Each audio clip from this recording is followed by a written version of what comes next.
lembaga, bahkan oleh BGN sendiri, ya. Nah, yang kedua, angkanya secara statistik itu sebetulnya sinkron, sama-sama di sekitar angka 5.000 ya. Lalu bagaimana langkah yang dilakukan pemerintah Kabupaten Bandung Barat pasca keracunan 369 siswa di Cipongkor? Kita akan dengar penjelasannya langsung dari Bupati Bandung Barat, Richie Ismail, atau yang akrab biasa disapa Kang JJ. Selamat sore, Kang JJ. Sore, Mas Radi, Mas Iya. Rizka. Baik, Kang JJ, saya pengen tahu dulu kondisi siswa yang keracunan saat ini bagaimana? Dan Anda katanya sudah menetapkan status KLB. Sedarurat apa sih harus ditetapkan status KLB, Kang JJ? Baik, terima kasih Mas Radi. Jadi tadi siang saya ke sana tuh 364 siswa. Namun sampai setengah 5 ini ada peningkatan menjadi 393 korban. Jadi kami dari Pemda menetapkan ini sebagai kejadian luar biasa seperti itu. 393 ya, saya konfirmasi ulang ya. 393, betul. 393. Artinya, tapi masih ya, silakan. Tapi tetap ada masih banyak juga yang sudah dibolehkan untuk pulang ke rumahnya. Jadi sisa ada 39 yang masih dirawat. Ada 309 yang masih dirawat. Ya, 39. Oh, 339. Baik. Nah, artinya ada mungkin publik juga ingin tahu dasar Anda menetapkan KLB atau ada syarat-syarat untuk menetapkan KLB berdasarkan apa yang Anda ketahui. Bagaimana sih, Kang JJ? Ya, karena ini korban sudah begitu banyak dan juga rata-rata memiliki gejala yang sama dalam kurun waktu 24 jam. Untuk kita berlakukan KLB supaya penanganannya lebih cepat dan juga lebih menyeluruh seperti itu. Baik, artinya dengan dengan adanya penetapan KLB ini bukan berarti aktivitas penyaluran MBG dihentikan selamanya kan? Ini hanya sementara begitu ya? Ya, jadi yang kami tutup hanya satu MBG saja. Satu SPPG satu dapur maksud saya di Cipongkor. Satu SPPG di Cipongkor. Nah, untuk lainnya kita melakukan evaluasi juga tentunya. Nah, berdasarkan laporan sementara yang Anda terima, sebenarnya apa sih penyebab keracunan ini? Saya dengar katanya makanan yang sudah diolah sejak pagi artinya pada saat dikonsumsi sudah basi atau ada penyebab lain? Ya, jadi penyebab utama ini belum 100% terkonfirmasi, Mas. Jadi kita masih menunggu hasil lab. Jadi menurut laporan dari siswa dan para guru ini makanannya bau dan berlendir. Mungkin jadi pengolahannya ini kurang higienis seperti itu. Dan itu yang Anda temukan langsung ketika Anda meninjau tadi pagi? Ya, kalau pas meninjau memang sudah tidak ada. Jadi kita hanya mengambil sampel dari muntahan tadi malam. Mungkin hasilnya baru 2 hari lagi. Tadi pagi sudah dilakukan sampel dari makanannya sendiri. Saya konfirmasi ulang juga, Kang JJ. Satu SPBG ini artinya ada 85 dapur MBG ya yang dinyatakan tidak layak dan Anda tutup sementara sekarang? Enggak, yang saya tutup hanya satu. Oh, hanya satu ya? Jadi dari 85 dapur, hanya satu. Jadi dari 80 dapur yang beroperasi di KBB ini diindikasi ada beberapa yang tidak memenuhi standar. Jadi harus kita cek juga izin dan juga sertifikasi layak sehat dari Dinas Kesehatan. Nah, terhadap anak-anak yang masih dirawat, bagaimana penanganannya sejauh ini, Kang JJ?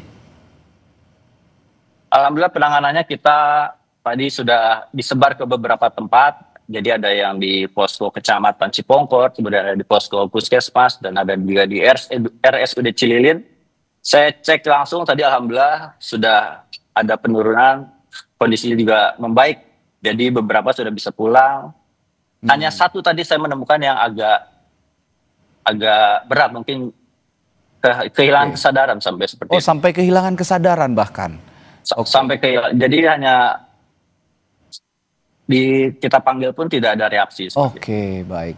Nah, ini tadi ada sempat singgung juga, ini kan satu yang ditutup sementara dapurnya begitu. Dan ada kurang lebih ada 85 ya total ya? Koreksi kalau saya salah. Ya, betul. Ada 85 dapur. Nah, dari sisa, artinya masih ada 84 dapur yang sekarang ini masih beroperasi begitu ya. Nah, ini sudah juga dicek secara berkala bagaimana kualitas yang mereka munculkan, kualitas makanan yang mereka produksi?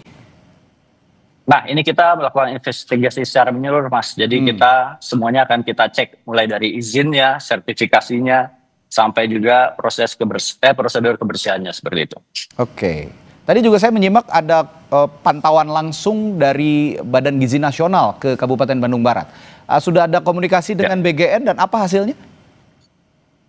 Ya, kami sudah berkomunikasi dengan BGN terkait penghentian operasional salah satu SPPG di Bandung Barat, serta koordinasi untuk pengawasan dan audit terhadap SPPG lainnya.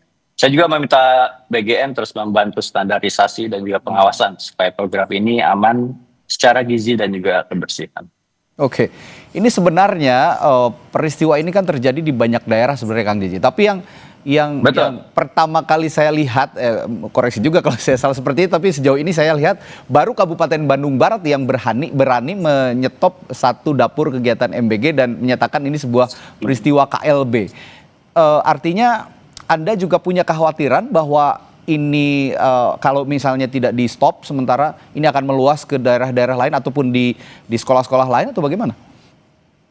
Ya, tentunya fokus kita adalah para siswa ya. Oke. Kita tidak ingin kejadian seperti ini terulang lagi.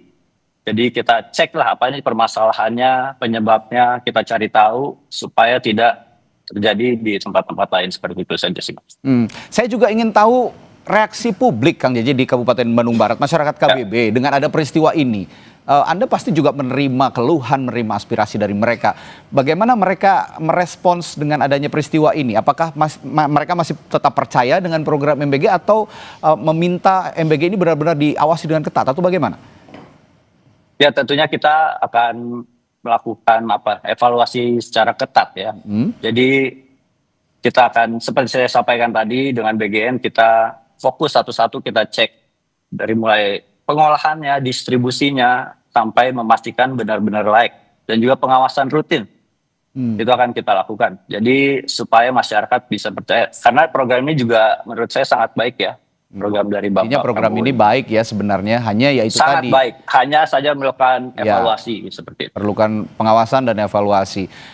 Betul. Lalu ke depannya Pemkab KBB sendiri atau Pemkab Bandung Barat sendiri nanti memastikan menu yang diterima ini siswa ini semuanya layak konsumsi. Bagaimana kontrol yang dilakukan pemerintah Bandung Barat nanti?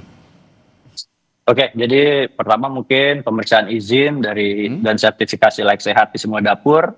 Kemudian kita akan ada pengujian sampel makanan dan prosedur pengolahan, penyimpanan dan juga distribusi. Kemudian ada standarisasi prosedur kebersihan dan higienitas di tempat-tempat pengolahan makanan. Serta yang paling penting adalah pengawasan rutin, inspeksi, dan juga audit dari instansi teknis. Oke, tapi sejauh ini responsnya masih positif ya dari masyarakat KBB ya, Kang Jeje, untuk MBG ini? Ya, alhamdulillah seperti itu. Oke, baik, terima kasih waktunya Bupati Bandung Barat, Richie Ismail atau Kang Jeje telah berbagi informasinya di Sapa Indonesia Malam. Hatur nuhun. Hatur nuhun, terima kasih. Berikutnya saudara kami kembali dengan sorotan lainnya. Menteri Pemuda dan Olahraga Erick Thohir menyebut telah menerima